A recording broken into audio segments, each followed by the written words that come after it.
મારું નામ સોનલ એન્જિનિયર છે. હું સુરતથી આવું છું. નેચરોથેરાપી નામ તો ઘણી વખત સાંભળ્યું હતું, પણ આ કંઈક ડિફરન્ટ વે હતું. એટલે વેલનેસ હબ, એટલે આપણું શાકુંત આશ્રમ વેલનેસ હબ કહીએ તો ચાલે.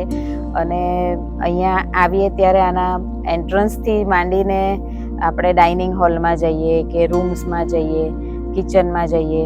અહીંયાના આપણે કવિતા મેમ છે, બેલા મેમ છે, યોગા સર છે, ડૉક્ટર સર છે, એ બધાને મળીએ તો એ લોકો એટલા બધા કોઓપરેટિવ છે ને કે તમે અડધા તો એમ જ સારા થઈ જાવ આવીને. અને તમારામાં એનર્જી, એ લોકોની સાથે તમે એકાદ 24 કલાક સ્પેન્ડ કરો તો તમે એમ જ એનર્જેટિક થઈ જાઓ.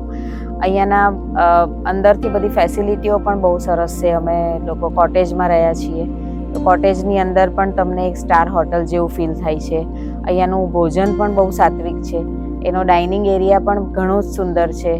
અને એ શેફ છે અને ડાઇનિંગ એરિયા જે મેનેજ કરે છે એ લોકો પણ બહુ કોઓપરેટિવ. અમને ટાઈમ ટુ ટાઈમ ઘણું બધું સાત્વિક ભોજન કે ડ્રિંક્સ જે પણ શેડ્યુલ પ્રમાણે હોય એ ઘણું સુંદર મળે છે અમને. હું મારા ઘણા બધા ફ્રેન્ડ્સ કે બધાને જ હું તો રેકમેન્ડ કરીશ કે ભાઈ અહીંયા આવો. Thank you very much.